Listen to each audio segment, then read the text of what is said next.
Yes, Mataji, please carry on. Sorry, I got disconnected. Yes, carry on, please. 2.20.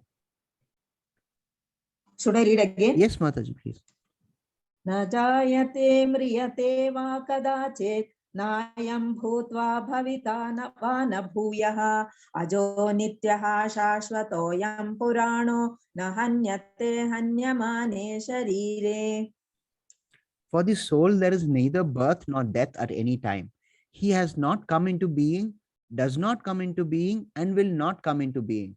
He is unborn, eternal, and he is unborn, eternal, ever existing, and primeval.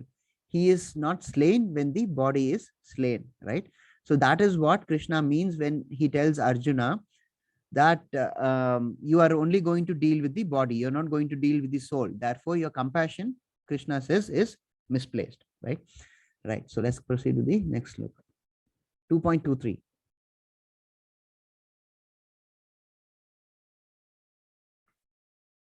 The soul can never be cut into pieces by any weapon, nor can he be burned by fire.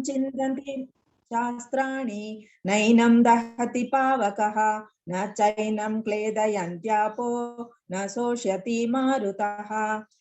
The soul can never be cut into pieces by any weapon, nor can he be burned by fire, nor moistened by water, nor withered by the wind. So all these slokas, this set that we are seeing right now, deals with the properties of a soul, right? So Krishna is explaining to Arjuna how a soul actually reacts. What are the features of a soul, right? So in the last sloka, we saw that the soul is neither born nor is it destroyed, right? Similarly, in 2.3, in this verse, Krishna says that the soul cannot be touched, right? It says you cannot cut into pieces by any weapon, you cannot burn it by fire, nor drench it in water, nor can it be withered by the wind. But why is it so? Why is the soul so unattached, right? That is because the soul is not material in its nature. In its nature itself, it is spiritual. That's why in subsequently we will see that Krishna says the soul is an eternal fragment of mind, right? So we should understand that we are all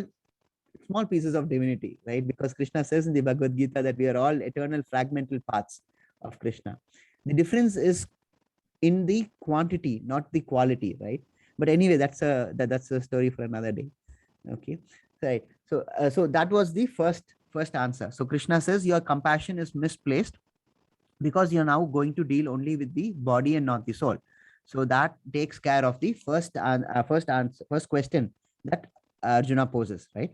And then the second point that Arjuna had raised was that there was no enjoyment, if you remember, right? Now in 2.36, this is the answer that that Krishna gives, right? Your enemies will describe you in many unkind words and scorn your ability. What would be more painful for you, right? So Krishna addresses the second argument of Arjuna, that there is no enjoyment, right? Krishna takes a slightly different approach, right? Now here he appeals to Arjuna's sense of being a Kshatriya, right? So Krishna says, if you turn back now and not fight your enemies, your enemies will not be kind to your conduct, right? They will describe you in unkind words. They will scorn your ability. And this would be particularly painful because at that point of time, Arjuna was considered to be the best archer ever, right? But then he had very stiff competition from Karna, who is on the other camp, if you recall, right? So for that kind of reputation, they were actually competing as to who is the best archer, right?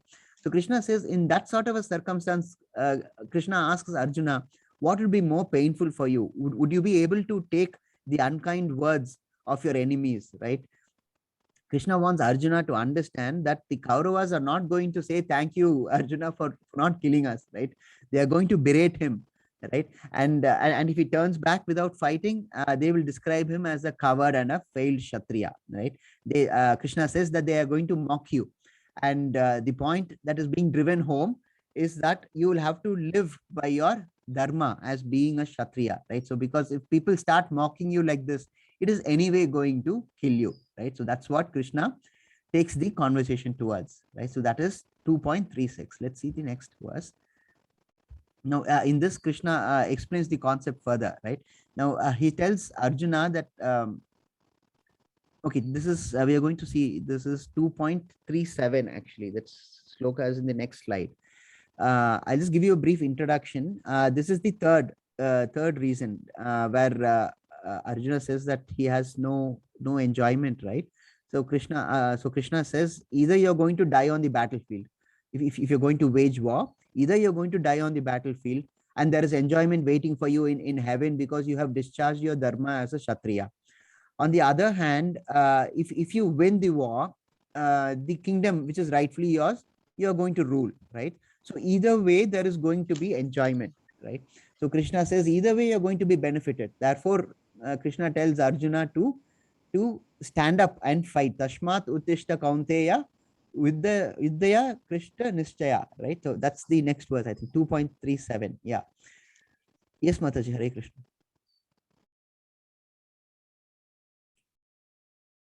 O son of Kunti, either you will be killed on the battlefield and attain the heavenly planets, or you will conquer and enjoy the earthly kingdom.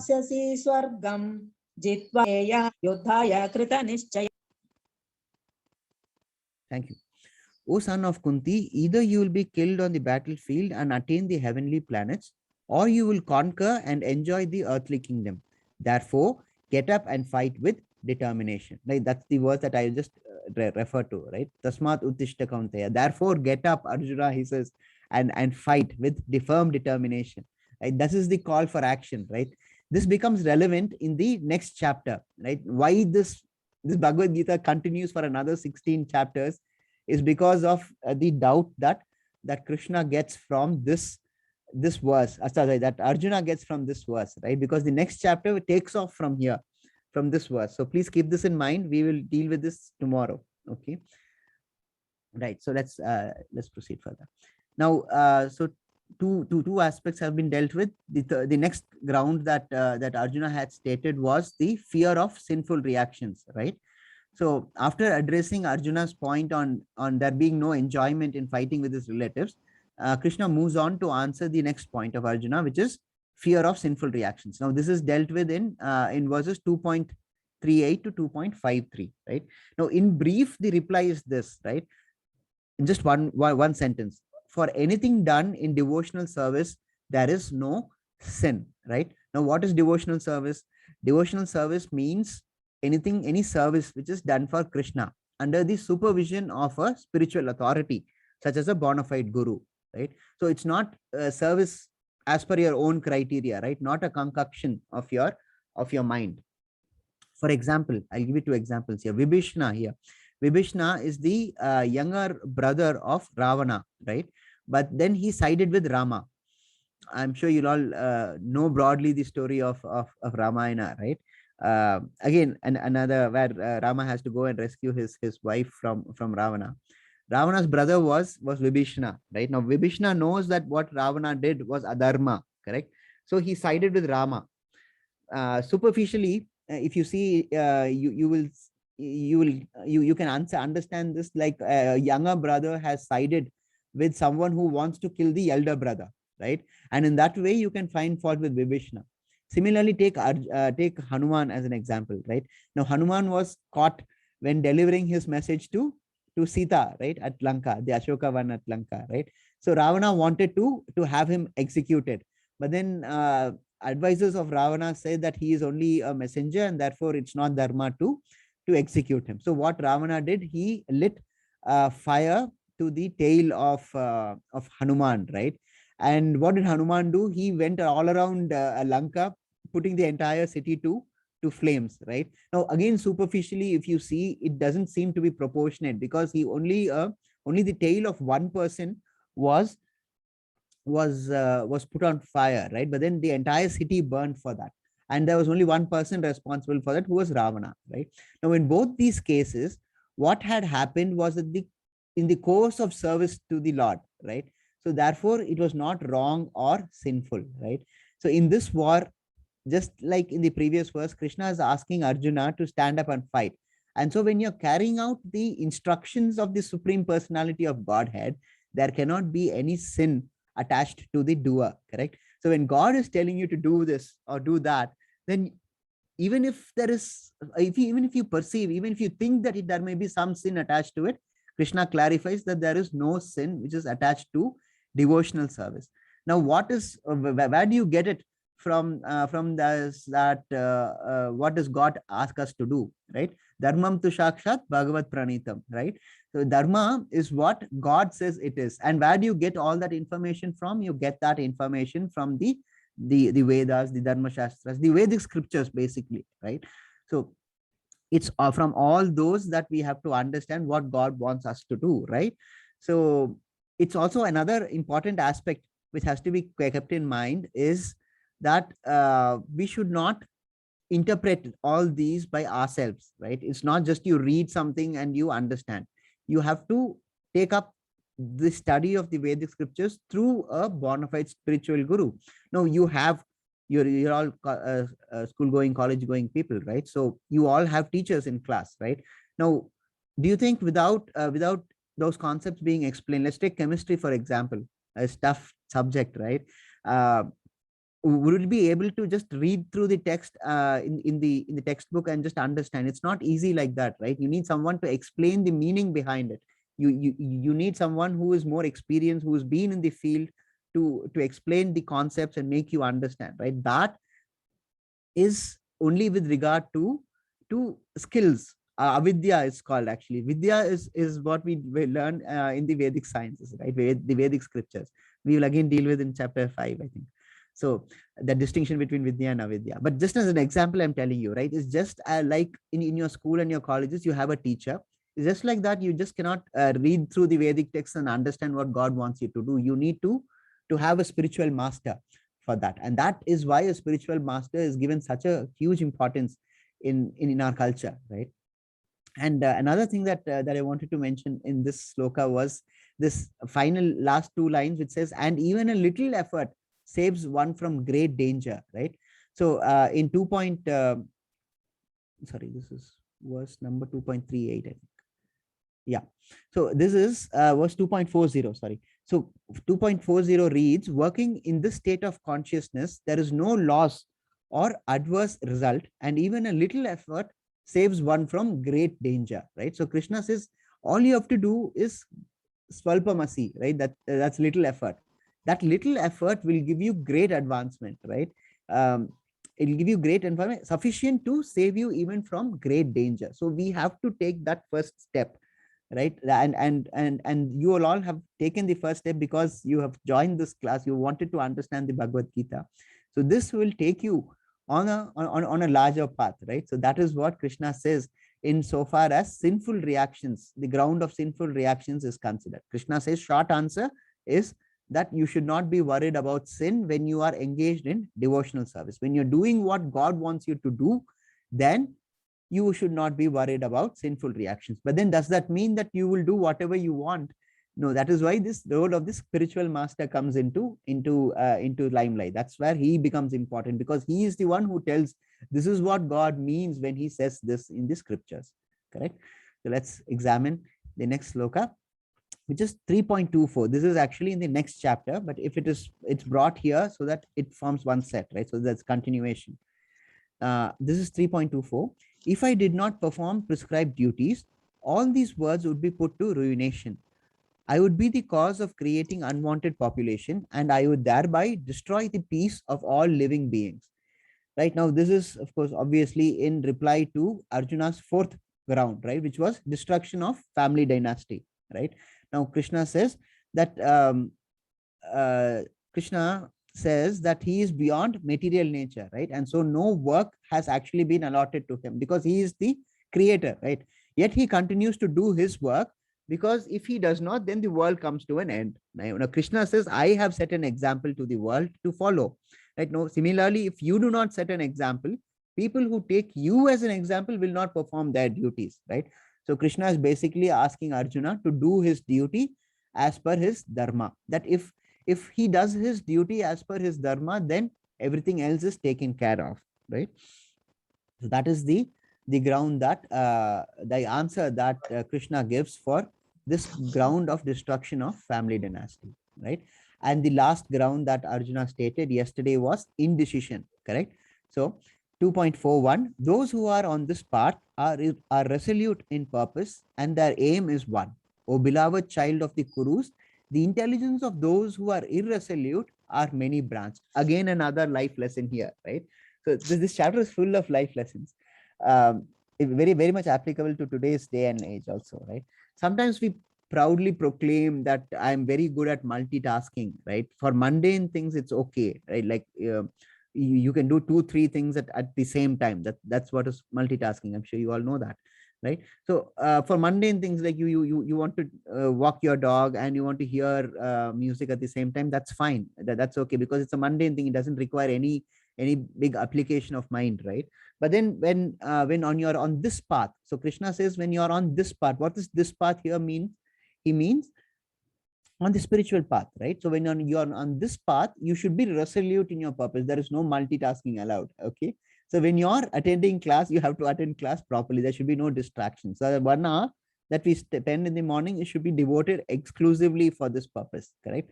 Now, as an example, a short story, I'm sure you'll all be conversant with the story. This is in the Mahabharata, of course.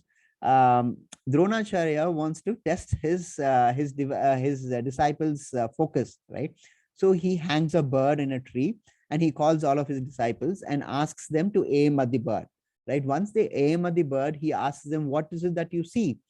So different people give different answers, right? For example, Yudhishthira told that I'm able to see the tree, I'm able to see the sky, and I'm able to see the bird and all that, right? But then when it came to Arjuna's turn and he took aim, the same question was posed to him, what do you see, Arjuna?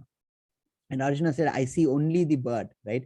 That is the sort of resoluteness of purpose that Krishna wants from us when we are on this path, right? This path, as I mentioned, is the devotional service path, right? The devotional service to Krishna path. So choose only this path and choose it and follow it resolutely, right? That is the takeaway from this chapter. So this concludes the first part of the um, chapter, right? So we go on to the next one, which is the Stitadir Muni, right? So let me just take you to that. Right here. Stitadir Muni, right? So this is the second part, commencement of the second part, right? Now, having heard about all this from Krishna, Arjuna wants to know how is this person who has all these qualities would be like. So all these 5 qualities that I mean, you can describe them as qualities. See, these are all human conduct, right? How a person conducts. Excuse me. How a person conducts himself in day-to-day life, right? So all these aspects, Arjuna asks Krishna, how is it that we must conduct ourselves, right? So this is 2.54. Arjuna said, "Oh Krishna, what are the symptoms of one whose consciousness is thus merged in transcendence? How does he speak? And what is his language? How does he sit? And how does he walk?" Right? Now that you should understand the scheme of how the chapter goes, right? So Krishna till now has answered all the 5 questions that Arjuna had raised in the previous chapter, right? Now, having raised all that question, having got the answer for all that questions, what all that Arjuna had to do was say, yes, Krishna, I accept whatever you're saying, and stand up to fight, right? But that happens much later in chapter 18. He says, Karishya Vachanam Tava, right? So it comes at a much later stage. So Arjuna here at the time being, in spite of getting answers for all the 5 questions, he is still asking more questions. It's almost like he is procrastinating, right? But then we should understand that this is a message which is being given, right? Not just to Arjuna, but indirectly also to us, right? So Arjuna in this sloka is asking Krishna about these 5 characteristics. How does a person with all these 5 elements behave? How does he conduct himself? How does he walk? How does he talk? And what is his language? How does he sit? All those kind of questions, right? Now, this is the rest of the chapter. So I'll take another 5-10 minutes maximum and we'll conclude the chapter, right? So this is how this part of the chapter is broadly divided. So Arjuna's question was, how does he speak? Which is dealt with in 56 and 57, verses 56 and 57. And how does he sit? That is described in 58 and 58 to 63, and how he walks. That is described in 64 to 72. Now, these are given in order to simplify your search and guide you, right? Because time constraints, we are not able to examine each of these verses. But please do go through these verses. There should be some amount of effort from your end also, right, to in order to understand the Bhagavad Gita. So please do go through the verses, and you can of course ask your questions towards the end of the class, right? Now let us examine how Krishna describes the person who has these five elements within himself, right? So that is a person, as I mentioned, who's called the Sthitadir Muni. That is a person with a steady mind. Sthitadir means a person with steady mind, right? Muni is a sage, a person, a sage. Okay, so let's proceed further. 2.55. Right.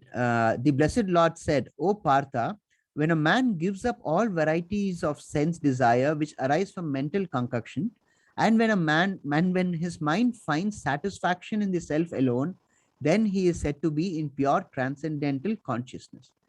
Right. So there are several ingredients. Right. Now, this is the symptoms that is being actually displayed. Right. Now, the first one is that you have to give up all the varieties of your sense desires. Now, give up means give up. I mean, this it's pretty straightforward, right? You can't be attached to a particular sense desire, right? And there are five sense desires. We will examine it in the forthcoming classes, but just understand that for the time being, that there are five ways by which you can perceive the outer world, right? The second element is that you should find satisfaction in the self alone. See, happiness should not be dependent upon external factors, correct? Happiness must come from within, right? You should be happy just by yourself, right? Our attachment to material objects, our attachment to desires is what causes the problem. For example, I have a good computer, but then it's an old computer, right? So I don't have the state of art computers which have a higher processing power, for example. So I hanker for that, right? So that is the sort of desires that one has to control, right? You drool for the latest model of a mobile phone, same thing, right? When you are able to do what you want to do as well as in the model that you have, this need of more and more material objects is something that which we have to control, right? When you're impelled to make a impulse purchase, and I'm sure you'll have to face these situations in the future, right? When anytime any new model of the phone comes, anytime there's an advertisement for a new model phone, there's this urge that we want to acquire that model, right? That latest model as soon as possible. Just ask yourself this question: is this a justifiable experience? Am I is my present phone able to do all that I want to do? If your answer is yes, then that's a clearly an unjustifiable expense, right? So that is a question that you will have to ask yourself before that impulse buy, right? So it's called an impulse. That is an impulse that you have to control, right? And you should also distinguish between needs and wants, right? Let's take the example of Prahalad here. This is Prahalad by the side on your screen, right? So Prahalad was the son of Hiranyakasipu, a great devotee. I mean, Prahalad was a great devotee of the Lord, right? Hiranyakasipu was the direct opposite. Okay, so Prahalad was put to execution almost every day by his own father, right? But then that did not deviate him from the devotional path. Why? Because he was a Sthitadir Muni, right? So he did not waver. He was of a steady mind due to his resoluteness of purpose, right? If you recall, that is what Krishna says for indecision, right? You should be of resolute mind, right? Another example is Srila Prabhupada himself, right? He did not have to do all that he did at that advanced age of 70, right? Imagine at 70 years old, if you have to go to a new country, you don't know anyone there, and then you have to introduce this entire concept of Krishna consciousness. He did that. Why did he do it? Because he was a Sthitadir Muni, right? Again, resoluteness of purpose and steady mind, Sthitadir, right? All this from one sloka, right? So let's examine the next one. 2.55 is what we saw just now. Okay. Shri Bhagavanuvāca Prajaḥāti yada kāmān sarvān pārtamanogatān atmanyevatmana tuṣṭaḥ sthita prajñasya dojyate. Right. So we go on to 2.56. One who is not disturbed in spite of the threefold miseries, who is not elated when there is happiness, and who is free from attachment, fear, and anger, is called a sage of steady mind. So that's where this comes from. Stitadir Munir, right? So that's the phrase I was using to describe a person with all these qualities. So in this verse 2.56, Krishna refers to how the Stitadir Muni speaks, right? Now, when we say you speak, uh, it's not just speech as in communication, right? It's much more broader, and it's generally how a Stitadir Muni responds in general, right? Now let's examine the ingredients of this sloka, right? First, you should not be disturbed by the threefold miseries, right? Second, you should not be elated by happiness, and third, no, you should be free from attachment, fear, and anger, right? Now let's take the first one. The first one is the threefold misery. So Krishna says there are miseries are of three kinds. What are the three kinds? One is miseries from ourselves, right? Our own body, our own mind. So most of the miseries that we face emanates from here, right? Emanates from here because it is our own body and our own mind that causes trouble to us. And then the second fold, the second kind of misery is misery that we face from others, right? Of which we have no control over anyway, right? And then the third one is again something which we have no control over, which is misery from unpredictable events. For example, drought, flood, this pandemic, all these. So Krishna says one should not be disturbed by these things. You should develop a frame of mind in which such elements do not disturb your mind, right? Again, the emphasis is on a steady mind, right? Resoluteness in purpose. That is what is important. Now, what happens generally, the second ingredient, when you're happy, generally you are on top of the world, right? And then when you're sad for whatever reason, you get low marks, your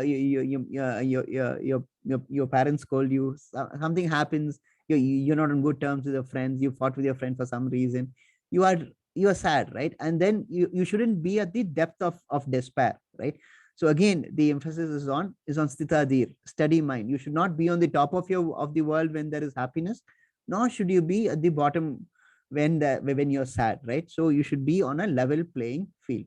There's always be of steady mind. That's the entire thing, right? And the third ingredient is you should be free from attachment, fear, and anger. All these three things are which cause most of our problems, right? Attachment to things that we have, we fear so many things, right? For example, Dhritarashtra here we saw yesterday, the kind of fear that he was facing. That's why he asked him Akruvata Sanjaya, right? What do they do?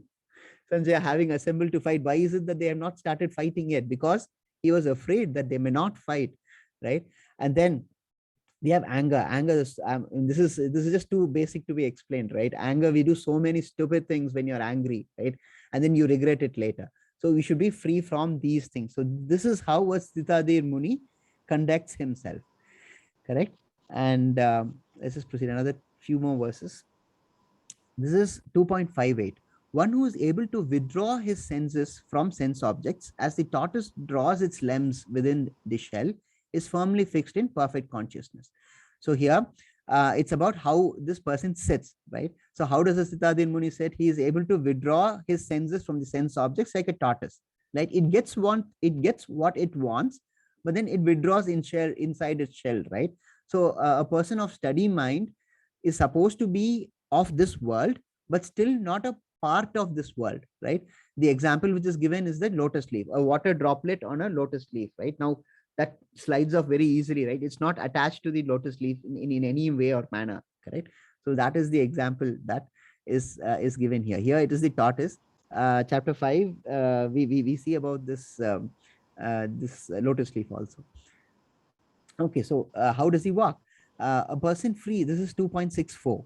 A person free from all attachment and aversion and able to control his senses through regulative principles of freedom can obtain the complete mercy of the Lord. So between verses 64 to 72, Krishna deals with how a Sitadir Muni walks.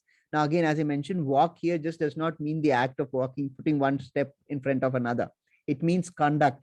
How does a person conduct himself? How does this Sitadir Muni, a person who has all these 5 elements that Krishna had adverted to in the first chapter, in the first part of the sloka, how does he conduct himself? So Krishna says that such a person is free from all attachment.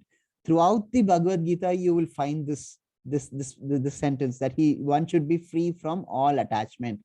It's not easy, it's a difficult thing, but it can be done. And Krishna says in the later chapters how it is to be done too, right? Even in this chapter itself, he says, next verse itself, he says how you have to be free from attachment. Let's just examine that. That's a very important verse. But anyway, here in 2.64, he says you should be free from all attachment. You should be able to control your senses. And what happens if you do those two things? If you are able to be free from all attachment, and if you're able to control your senses, you get the complete mercy of the Lord. Correct? Now that is how Krishna says this is important. Okay. Now, how do you get free from attachment? Now that is dealt with in these two verses, 2.62 and 2.63. Okay, so let me read 2.62 first. While contemplating the objects, yes, Mataji, go ahead. ध्यायतो विषयान् पुंसः संगस्तेषु उपजायते संगात् संजायते कामः कामात् क्रोधोऽभिजायते. Yes, also the next verse, Mataji, 2.63. क्रोधात् भवति सम्मोहः सम्मोहात् स्मृतिविभ्रमः स्मृतिभ्रंशात् बुद्धिनाशो बुद्धिनाशात् प्रणश्यति. Thank you, Mataji. So as I was mentioning, Krishna says, how is it that you have to get free from attachment? These are the two verses. He gives the answer, right? So how do you disassociate yourself from attachment? Let me read the translation. While contemplating the objects of senses, a person develops attachment for them. And from such attachment, lust develops.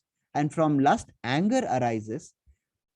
From anger, complete delusion arises. And from delusion, bewilderment of memory. When memory is bewildered, intelligence is lost.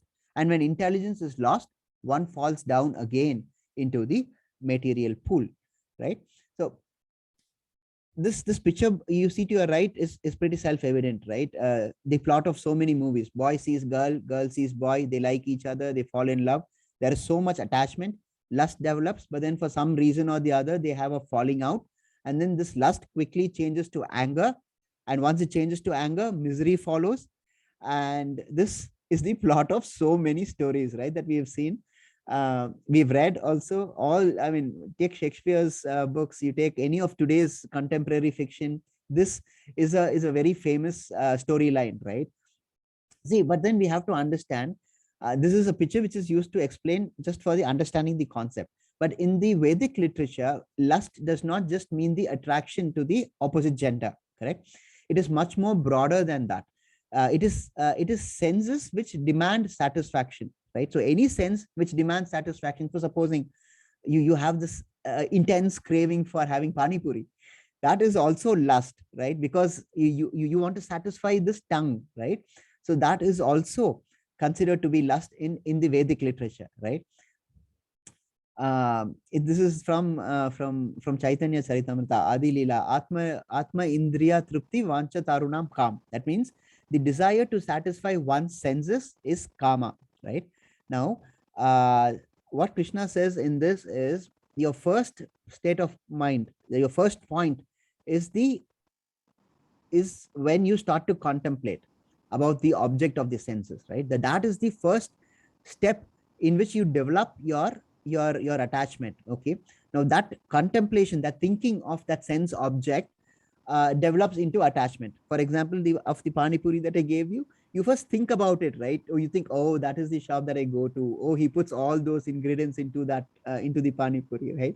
So and the pani puri is so tasty. So there are several steps before you actually get attached to a certain thing, right? So the first step in that is the contemplation, is the thinking part of it, right? Now Krishna says this thinking part of it aids in your attachment, right? It aids in attachment, and once you attach, lust develops. Once lust develops, what happens? Anger arises because there is some disappointment somewhere or the other. And once anger arises, 2.63, Krishna says, continues, that anger will result in delusion, right? This is simple. This is a cycle, right? So anger destroys intelligence, and then when intelligence is lost, memory is bewildered, intelligence is lost, and then you fall back into the material pool. So the first point of contact with these material senses is thinking about them, right? So that is where that you have to exercise your willpower, right? You have to stop yourself at that stage itself, because when if you allow that stage to develop into attachment, then that stage develops into lust, and then that leads to anger, and that leads to delusion. At each step, no doubt you can contain yourself, you can bring yourself back from it, but then it becomes progressively harder, correct? You should keep that in mind. So it is easiest to control your mind when you're just thinking about it. The moment that thought develops further and becomes attachment, then it becomes a little harder, right?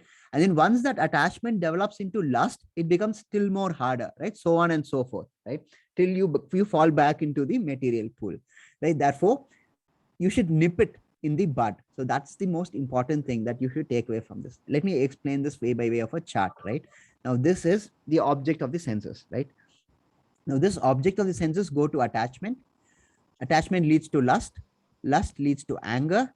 Anger leads to delusion. Delusion leads to bewilderment of memory and loss of intelligence, which then causes you to fall back into the material pool. So that is the conclusion of today's chapter. Very quick recap of what we studied. Now I hope that first slide would make more sense. If you recall, compassion was Arjuna's first ground. Krishna gives the answer: we are not the body, right? We are the soul. Therefore, you don't misplace your compassion. Okay. Second is no enjoyment. Arjuna says there's no enjoyment. I don't want to fight my relatives because for the kingdom, because I'm not going to derive any enjoyment from it. Krishna gives the answer that if you die in the battlefield fighting, you are anyway going to go to heaven because you have discharged your dharma as a Kshatriya. On the other hand, if you win, you're going to get the kingdom. So either way, you're going to enjoy, right? So that is the answer that Krishna gives. Now, third is the fear of sinful activities. Krishna gives the answer that devotional activity entails no sin, right? So when you are engaged in devotional service, then no sin arises from it. And then when Arjuna says he is indecisive, Krishna says, serve the Lord with firm determination, right? Resolute mind. Be that person with resolute mind. And then the fifth reason was to prevent the destruction of dynasty or the destruction of family traditions. And there, Krishna gives the answer that you should be a role model in order to prevent Varna Shankara. That was the first part of the chapter we saw. The rest of the chapter dealt with Sthitadir Muni, that is a person in pure transcendental consciousness, right? How does he sit? How does he walk? How does he act? That is generally about how a person with the first five elements that Krishna had answered, how does a person react with all those elements? So with that, we conclude the chapter. I've taken way more of time than I should. I'll try to keep time, but then we had a late start also, right? So sometimes it happens like that. And today and chapter 18, both are very lengthy chapters, right? So it just cannot be reduced because these things have to be explained. I'm sure you'll understand. So thank you for staying back. And let's conclude. Sri Guru Param. Om Angyanatimirandasya Jnananjana Salakya Chakshurunmilitam Yena Tasmai Shri Guruve Namaha. Vanchakalpatarubhyascha kripa sindhubhyevacha patitanam pavanebhyo Vaishnavebhyo namo namaha. Hare Krishna. Thank you for joining. Let's see. I think we have